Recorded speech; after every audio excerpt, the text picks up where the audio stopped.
Hey, I'm Amanda from Trifecta Fitness. We're proud to be Clarksville's new Get Fit headquarters. Trifecta Fitness is a state-of-the-art spin and strength training studio. Our spin studio is truly one of a kind in this area, complete with 20 state-of-the-art live fitness bikes and an incredible sound system. Our strength training is done in small groups of 6 or fewer, and all of our strength and spin classes are scalable for every level of experience. Come see us in the heart of Clarksville, just behind MAPCO at the corner of Old Trenton Road and Wilma Rudolph Boulevard. Call us for more info at 931-542-6265 or download our Trifecta Fitness app for a full list of upcoming classes.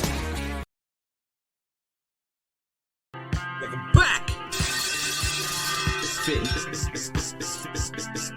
MisFitNation.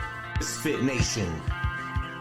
We are a show founded by veterans and hosted by veterans and a military spouse.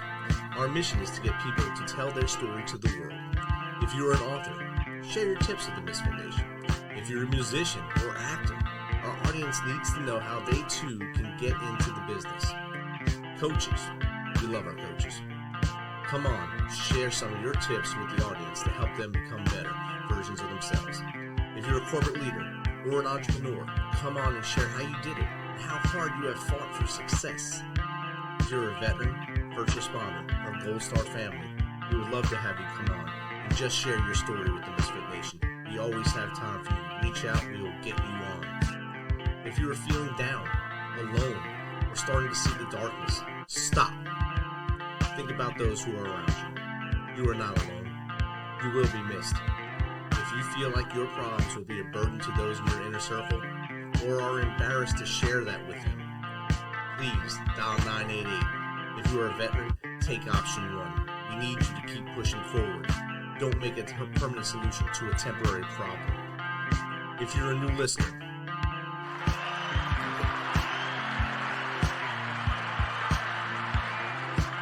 welcome to the Misfit Nation. Be sure to subscribe to the show on your favorite podcast apps and also on our YouTube channel at @the_MisFitNation. That's @the_MisFitNation. Subscribe and click the bell. This will keep you up to date with all of our latest episodes and all of our news. You can also find us on Electrocast Media and About Face Radio. This will keep you tuned into us and learn more about our great guests.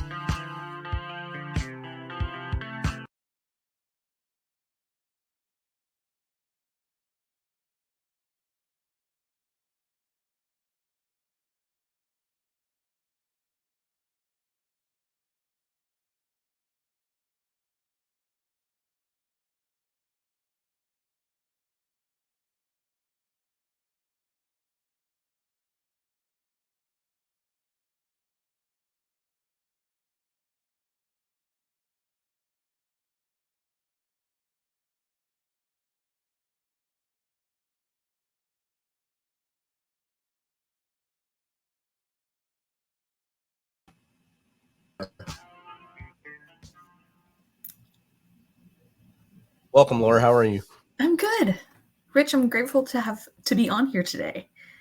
It's awesome to have you here. I'm glad you're feeling better and we're able to get you on here and hear your story. And especially like we were talking in the pre-show, I couldn't do what you do in your house with that many children. And being able to create a system where for other moms to actually work those issues. And even if it's 2 kids or 10 like yourself, because you had to go crazy and get 10, but you had to be the champion, the Olympic champion there with 10 kids. No. But I mean, it's awesome. If you'd like to, just tell us a little more about your story from as far back as you want to go to how we got to where we are now. Yeah, absolutely. So for as long as I can remember, I've wanted to adopt. And that was kind of a deal breaker with my husband and I. And I, like, if we're getting married, we're going to adopt kind of thing. And so after our 3rd biological, he said, you know what, we really need to jump on the adoption train, because if we have any more kids, like, I don't think I'm going to want to have any, like, we're not going to be able to adopt because that's just too many kids. Right. Which is kind of funny now because of the number of children we have. And so we went to an adoption class at our church and learned all about adoption and like all the different kinds of adoption, and the foster care panel got up and they started talking about foster care. And we knew we did not want to do that, because nobody likes getting their heart ripped open like 100 times over. And when they were up there talking, we both look at each other and go, oh crap, this is what we're supposed to be doing. It was like an instantaneous, like, this is what we need to be doing. And so we got licensed and got Andrew placed in our home when he was 8 days old. No, 3 days old. I'm so sorry. And then he went back to his mom at 8 months. And after he went back to his mom, she had 2 more kids. We had 2 more kids. All 3 of them got put back in care. And Brides ended up being terminated. And we had moved to Seattle for a hot minute. And so we ended up moving back from Seattle to Texas so that we could adopt the 3 of them. And so in 6 months, we had our 5th biological, moved across the country, and adopted 3 more. And it was kind of chaotic, as I'm sure you can imagine. We had 5 little people, 4 and under, all in diapers. And I would stand up against the wall and be, if I can just make it to bedtime. Like, that was my goal in life, just to make it to bedtime where they're all in their beds safe, And I realized finally, I'm like, we can't live this way. This is not what I want out of motherhood. Right. And so started reading books, listening to podcasts, trying all the things, and nobody had a system for a family of 10 with some special needs kids, therapists, and caseworkers in and out of our home all the time. And so I finally just had to kind of create our own systems that worked for our family and with things that we wanted to prioritize. And so from there, after that, we had peace in our home. It gets loud, it gets crazy sometimes, but for the most part, we have a very peaceful home. And after that, I was like, you know what? I think that I could help other people do this. And I started helping my friends, and it was so fun. And for me, it's like putting a puzzle together, right? Like figuring out all the pieces of your life and how we can make them most efficient. And so now I get to do that with other moms too. So that's what I do. Does that mean now you're using your systems in your house, but you're also helping others? So you're raising 10 kids and then helping other moms raise their families as well. So your job doesn't end at all until you pass out at night, probably. Well, I enjoy it. And part of my systems is that I create time for self-care, that I delegate a lot. Like, I'm not doing this all on my own. So I don't deserve any awards or anything like that. I do a really good job of delegating things. Nice. I mean, what's your oldest right now? She's 16. Oh, so you have some help in the house. Yes. We try really hard not to rely on her at all, just because that's every oldest child's complaint, is that they, we're in charge of the kids. And so we try really hard to hire babysitters and do things like that so that she never has a reason to say that, I had to raise them when you weren't here. Yes. No, we don't want her to ever say that. To anybody. No. If you had to look back now when you only had your 3 and then you exploded to 10 there, what tips would you have hoped someone gave you at that time to help you raise that family when you went into that number system to 10? Yeah, there's so many things. I think just the reality, one of the blessings, I like to call it, of like just jumping head on into the chaos of all of that, was that I learned very quickly that I can't do it all. Like, I can't have a perfectly nice and neat house while the kids look so great and they're their best behavior and all of these things. Like, it's just not possible. And I think when you just have a few kids, maybe you're under the illusion that you do have some control over life. And I think that's a blessing to get to that place of just like a rock bottom of like, I can't do it all, And so the advice of, hey, it's okay to ask for help, and it's okay to take care of yourself, like to avoid burnout. Like, that's a really good thing to do, self-care. And so I think those would be my 2 main ones that I would want to just come alongside me and tell me at that time. I'm sure that would have helped you out a lot. And I'm sure now you pass that on to those you coach and teach along the way now. Yeah, absolutely. Definitely. And I know in my family, there was 4 of us. I was the youngest, so I didn't get to babysit anybody. I just learned a lot of lessons from my older siblings' mistakes. So anything they got in trouble for, I kind of kept that mental note not to do that, because dad or mom gets pretty mad about that. So don't do that, or try to get away with it a little better than they did. So you learn little things when you're the youngest. As the oldest, like you said, you're always worried about that one time when mom and dad go out and, hey, you got to watch them. Then what are you going to do? Tape them to a chair so you can do things with your friends or things like that. But I'm sure you're doing a lot better than that. And as you already stated with your oldest daughter, you kind of let her be a teenager and be a 16-year-old, because she's into her adult, almost a pre-adult life now, driving, probably also adding more stress to you. Yeah, she's very responsible. So she does not add that much stress. She's pretty wonderful. That's beautiful. Yeah. So with your team there, did you create a team mentality with all the children to have them all join in and help you along the way, and then of course spread that to those you coach? Yes. So part of me delegating out things is building the team mentality at home.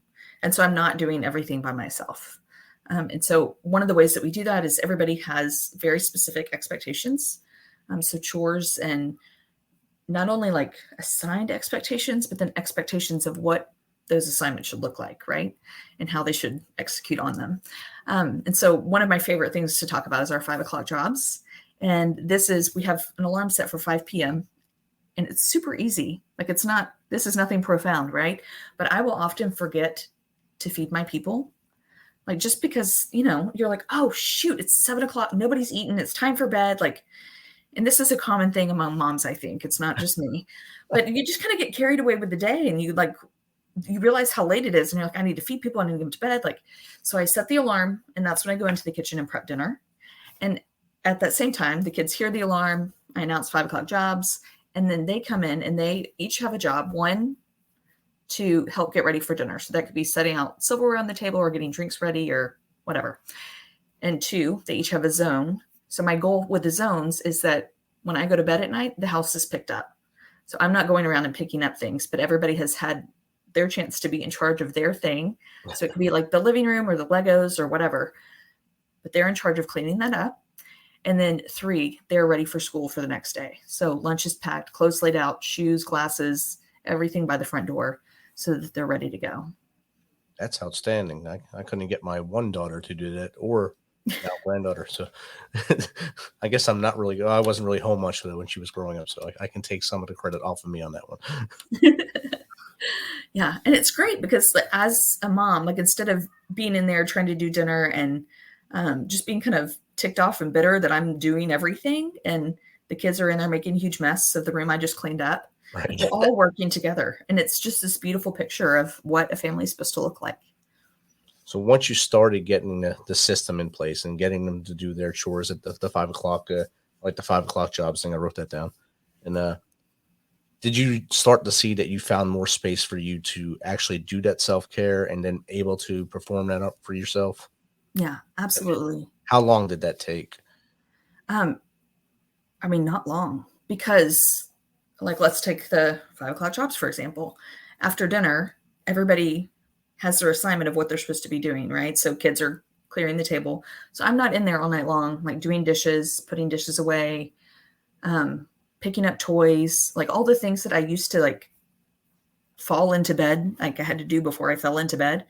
Those are all taken care of. And so I'm a glass of wine right now. I can have my glass of wine and put my feet up and watch a show with my husband. And we still have 10 young children around the house, Yeah. And so, there's a lot of ways that just little tiny things that free you up allow you to make time for yourself and really prioritize the things that matter to you.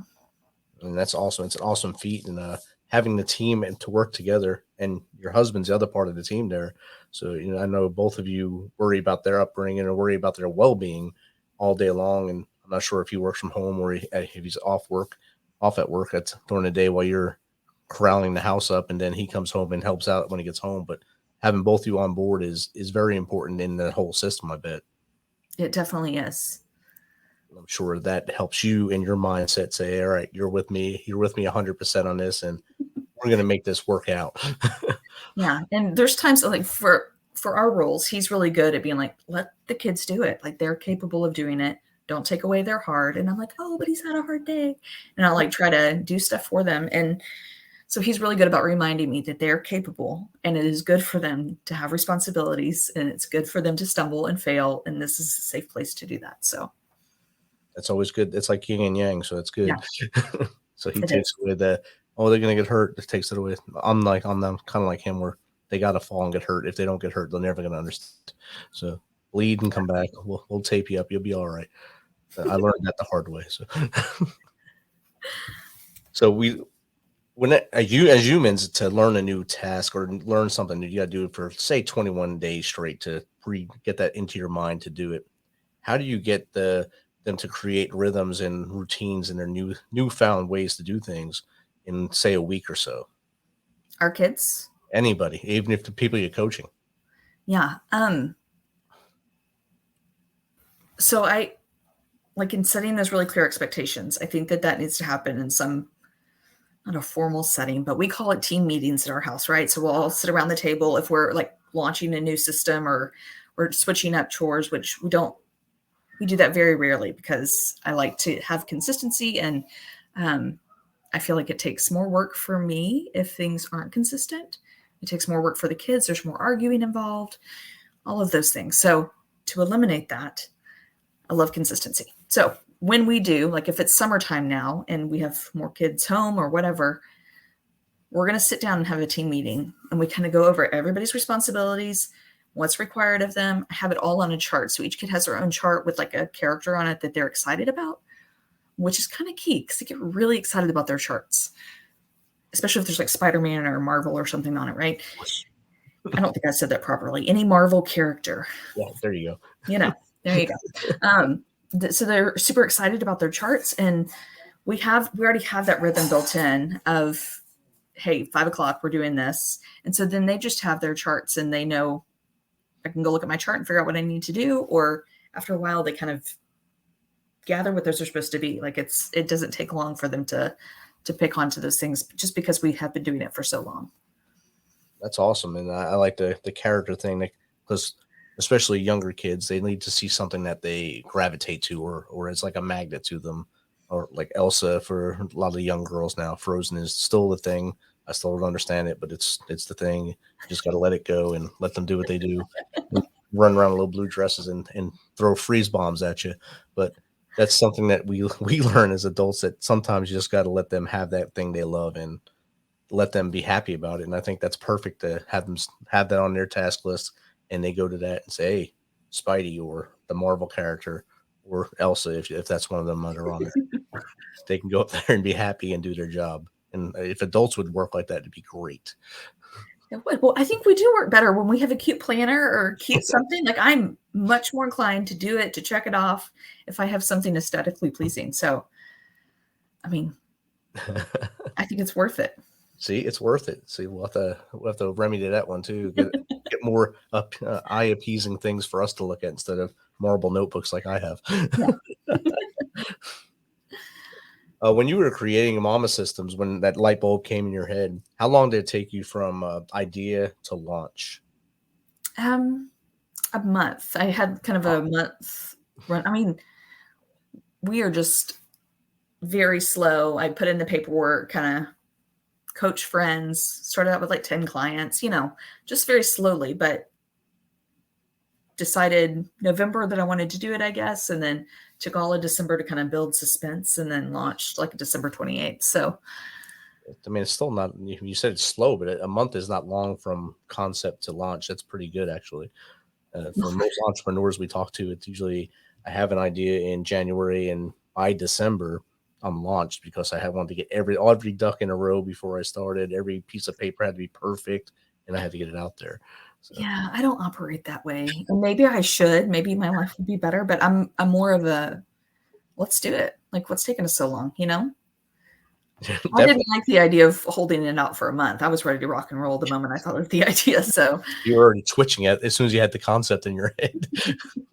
And that's a good thing too, because that's an entrepreneurial spirit of yours right there, and the go-getter. You wanted to get things done now. That's part of your task motivation there, without having the character yet until later on, and I'm sure in a journey when the characters came in. Yeah. Yes. Very true.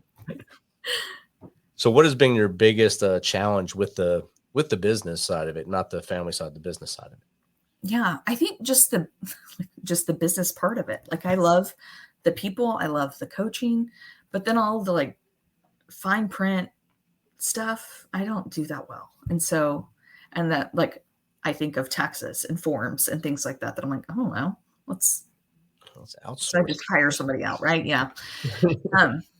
So that's like my least favorite part, when I have to put so much work into trying to figure something out, like figure out a form, figure out when I'm supposed to file taxes, what website am I supposed to go on to do that? Not like the IRS taxes, but like I don't even know. I don't even know what it's called. Oh, you have to do city and state there, I'm sure. So we don't have city and state taxes. Oh, see, so you're lucky. It's like the franchise tax. Somebody's on the other end of this thinking like that lady needs to get her act together. That's But why you I might have be someone, accountants. yes. It's always good to have a person, a guy Yes. or a girl. I got a girl for that. I got a guy for that. And that's Yes. why people say that, because they don't want to do everything. Once you start working so much in your business, you don't want to be part of it anymore. You'll fade away and say, I can't do everything and everything for everybody. Someone has to help me too. And like you said earlier, you got to know when to raise that hand and say, I need help as well. Yeah. So, I Yeah. mean, I it's do good that that you often. know that. And knowing, most of us know we have a shortcoming or a weakness, and a lot of us are hard-headed and don't ask for help, and we'll just keep nugging along until finally we crash into a wall and someone says, hey, you probably should have called this person. They'll watch you fall first before they tell you that, but you should have called this person. They probably could have helped you right away. Oh, thanks a lot. And I'm glad that you have already found that, because it seems like once you get going, you don't want to stop. You just want to get the tree going, keep the team growing. Yeah. Can I ask you a question? Yes. Do you feel like being in the military, do you feel like that makes it more difficult to ask for help? Like I make up, there's either two options here of like you're tougher and you're a lot cooler and you don't need anybody's help, or you've realized that team is like all you need in life. And of course I'm going to rely on everybody else. It's a double edge, I guess a two ways you can think of that. There's some people that are very hard headed and I got to do everything. Mm-hmm. And there's people that understand that even though when you're in charge, you don't really do everything. Mm-hmm. You have a complete team below you and around you that makes you look better than you really are. So I always wound up luckily to have great soldiers around me that were a lot smarter than me, a lot better than me, that would make me look amazing. And I just basically had to be there to protect them from others, to make sure they were good. So for us asking for help for certain things, like say getting mental health help and stuff like that, we're hard headed. We won't ask for help. We'll try to do all that by ourselves. But to build a house, we'll bring that team in to build a house.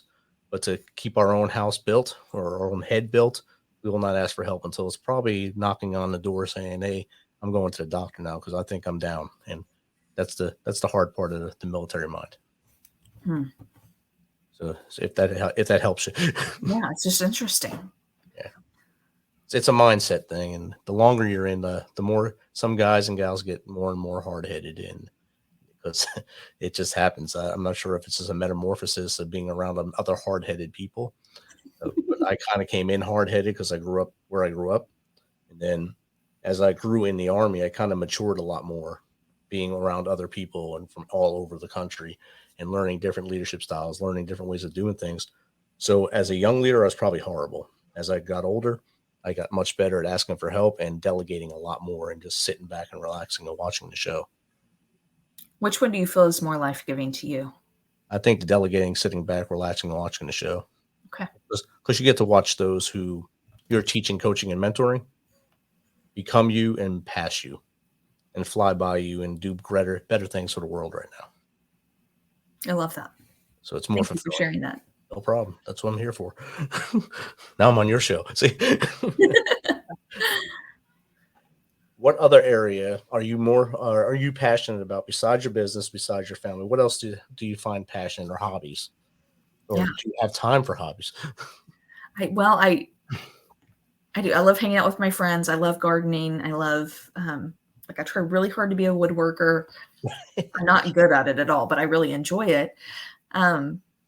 I love just anything creating wise. I just love being a part of that. I think it's amazing. And then not hobby wise, but something I'm very passionate about is the FASD community. So our 3 little buddies have fetal alcohol spectrum disorder, and our 3 that we adopted from foster care. And, that's just been that's a whole nother situation here, because when we got them, we were told from foster care many, many times that, once they come into your home, they're going to be a little delayed. They're going to be a little behind, but once they feel safe, they're going to catch up. Behavior issues are going to die down, whatever. Kept waiting for that to happen. It did not happen. And it wasn't until one of our kids had a seizure that I taken him in, and they said, yeah, he's really slow, developmentally and processing speed. And I really just had no idea. I had not grown up around anybody who had special needs, and I was just kind of clueless about it. So the slow processing speed and global delay were all new terms to me. And what I learned was he kept saying intellectual and developmental delay. And I was like, oh, I don't know. And so when I came home, I like looked it up and I was like, oh, it's the new PC term for mental retardation. And I had a hat for that. Like I had a peg for that in my head. So it's like, okay, they're going to be with us for a long time. Like that was kind of my first realization. And as we kind of kept going in our journey, more and more, I learned that, hey, these guys have FASD and this affects everything. Like there's so many weird behavior things and just so many things. There's so many comorbidities to FASD.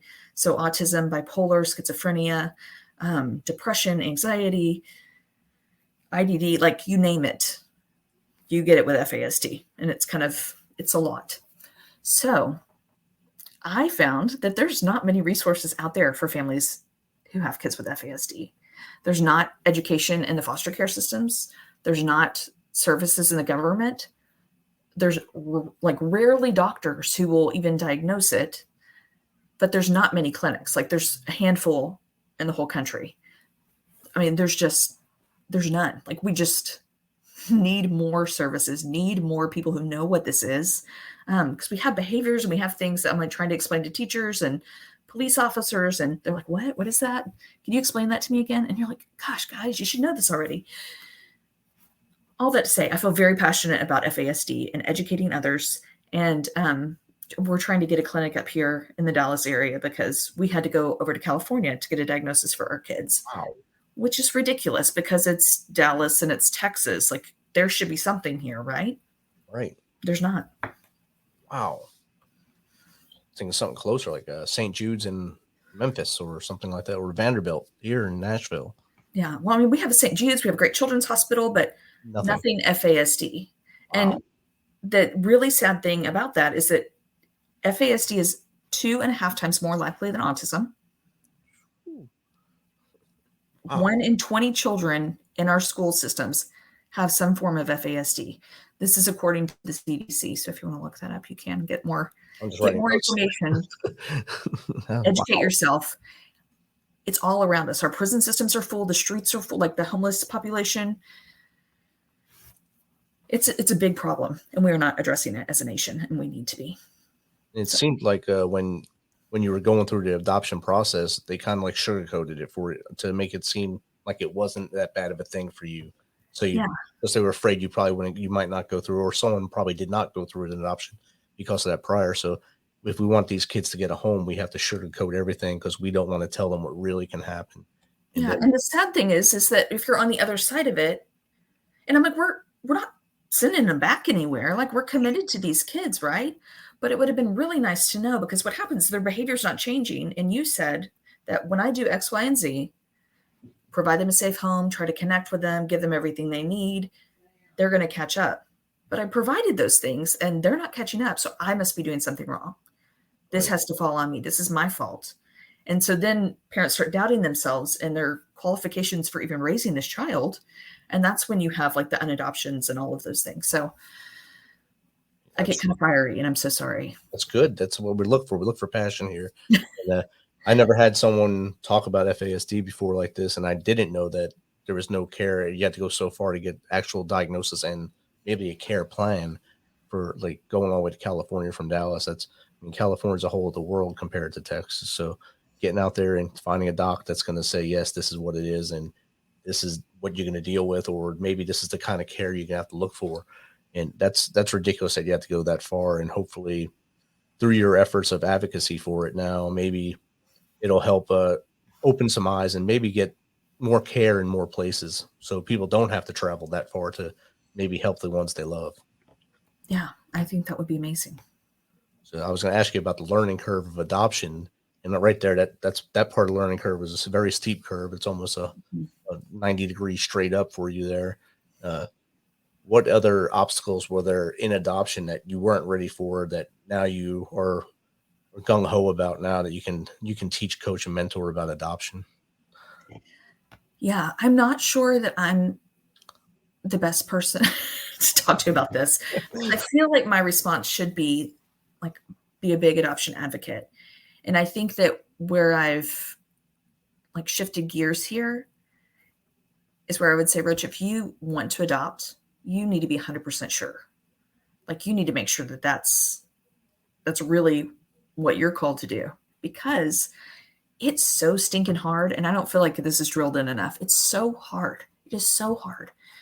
It's so hard to keep showing up day after day and just being vigilant all the time. And even if your kids don't have FASD, there's just a lot of struggles. And I know that there's so many parents out there that have kids that they've adopted and they don't seem to have any problems. And I'm like, kudos to you.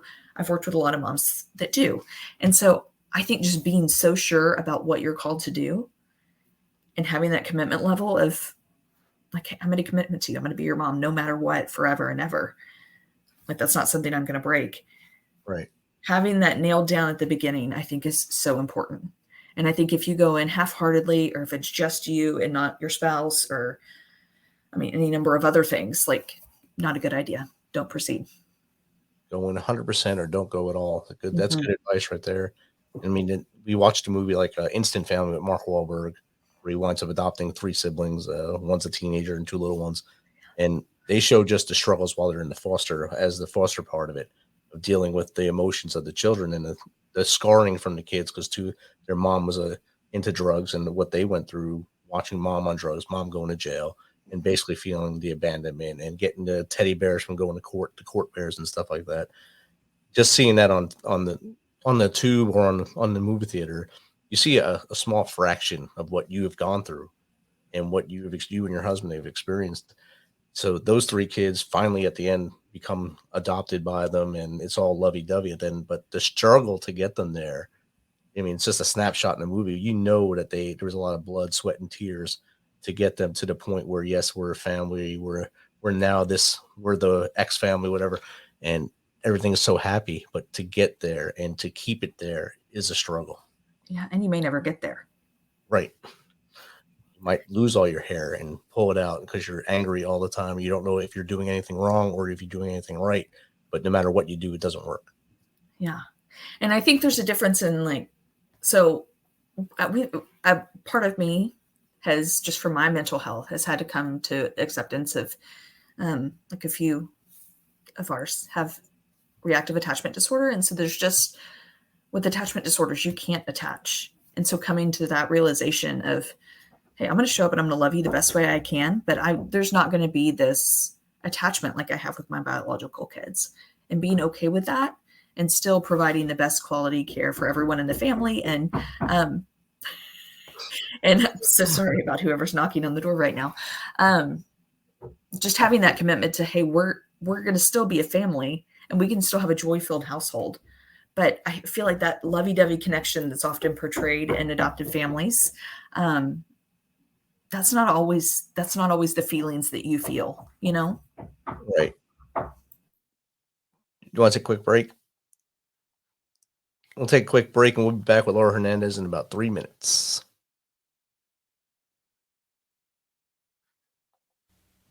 When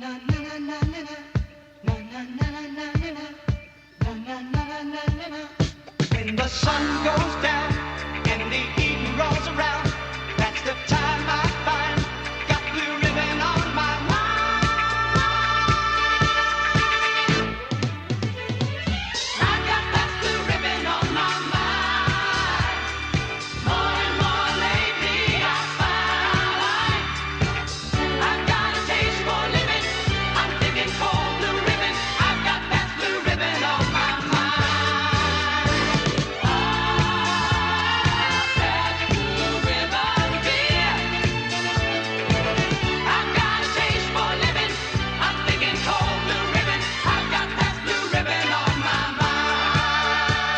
Naturally good Pabst. America's premium beer since 1844.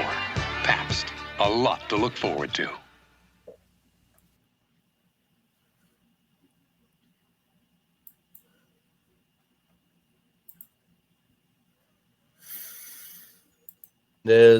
Thanks for sticking with us here on About Face Radio and Electrocast Media.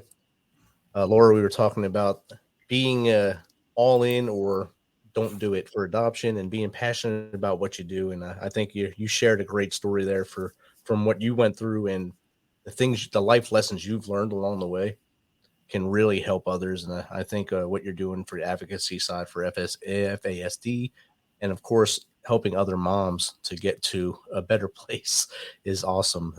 So kudos to you for that. Thank you. I mean, you just handled the interruption there pretty calmly. In the old days, a shoe or something thrown out the door. Yeah, the 3-year-old doesn't really understand that the locked door means not right now. Don't come in. Yeah. Oh, yes, I understand that. That's awesome, though. It's awesome that they feel comfortable enough just to walk in and talk to you. So that's also looks at what you have done and how you are doing things. So good work. Thank you. It's very kind. So the top 10 things, I don't want to go 10, top 5 things that you've helped other moms deal with from no matter how big their families are. If they were struggling, what are the best things that you've seen success-wise for other moms that you've helped? Yeah. So many things. Like weekly rhythms and daily rhythms are huge. I think a mom knowing what she's supposed to be doing. So like waking up in the morning and knowing my tasks today are this. So often as mamas, we can't compartmentalize like you guys can. And so we walk out into the house and I see all the dishes. I see the laundry. I see the bathroom needs to be cleaned. I see a mess on the floor. Like all of the things have just been added to my to-do list and I need to get them all done right now. And so one of my goals is to kind of help mamas piece things out in such a way that it's not so overwhelming, that we can get to those things when we need to get to them. And then we can trust our systems so that we can rest and like rely on our systems, and not stress out about things. And so we work on things like that, helping mamas come up with good routines in the day where they're able to schedule in some self-care throughout the day, helping with chore systems in the home, like building that team mentality, helping with meal planning and figuring out a good rhythm for feeding all the people all the time. We feed them like 30 plus times a week. That's a whole lot of food. I did the math today of like after everyone is gone from my house, it'll be about 19,000 meals. That's like with three meals and a snack that I'll have fed everybody by the time they're done. That's a lot of food. Yes, it is. Right? So, I mean, just all the planning and thinking for that, our minds get so bogged down with that. So if we can simplify any of these processes, that's freed up time so that I can take care of me. And so my last one is definitely self-care and making sure that mama has a plan for self-care, a plan for taking care of not only her body and her mind, but her soul and her marriage and her motherhood, like being able to love on her babies well. So those are my top 5 for sure. That's awesome. And I see you're passionate about every one of them. And that shows in the passion for your business side. And of course, all that really doesn't seem like it's a business because it's what you do at home anyway.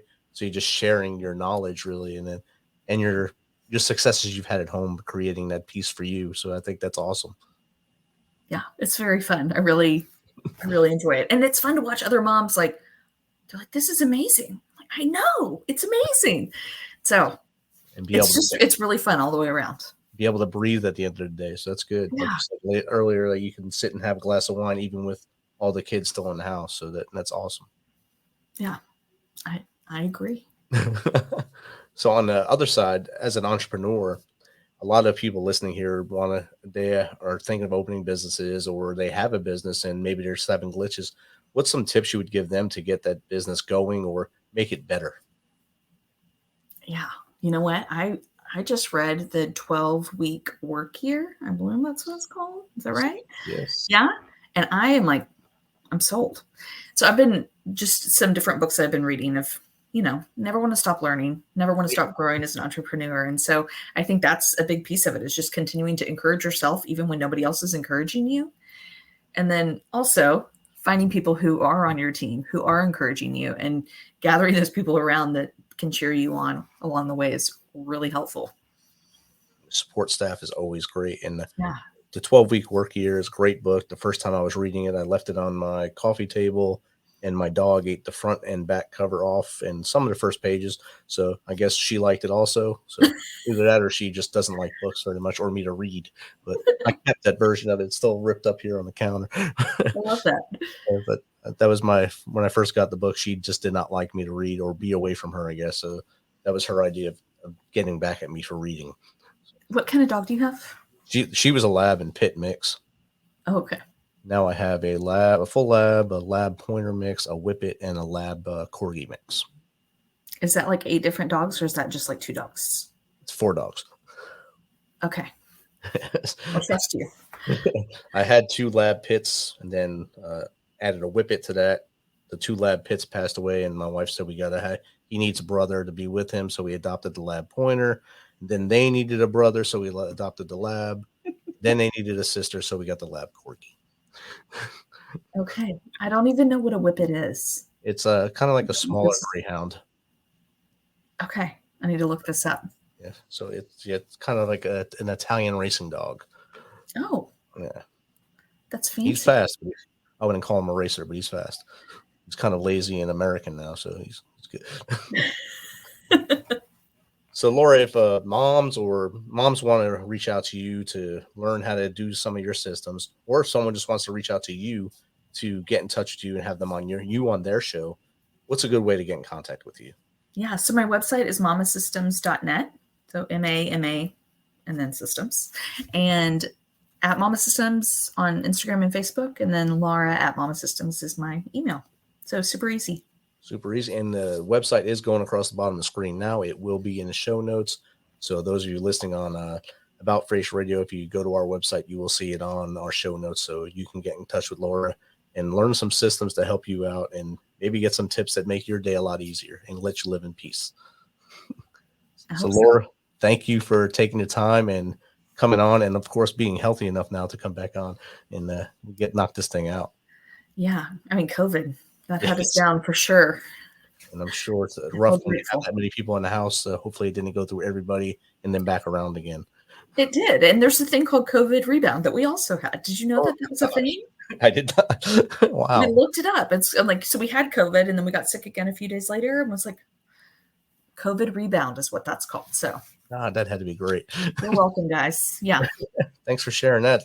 Look out, everybody. COVID rebound. COVID rebound. Laura, you have a great night, and we'll catch you next time. Thank you so much for having me. No problem. Thanks for checking us out and being a part of the Misfit Nation. Don't forget to visit our website at themisfitnation.com. That's themisfitnation.com to catch up on all of our episodes and also to get some of that great Misfit Nation gear. As always, be humble, stay hungry, and keep hustling because we are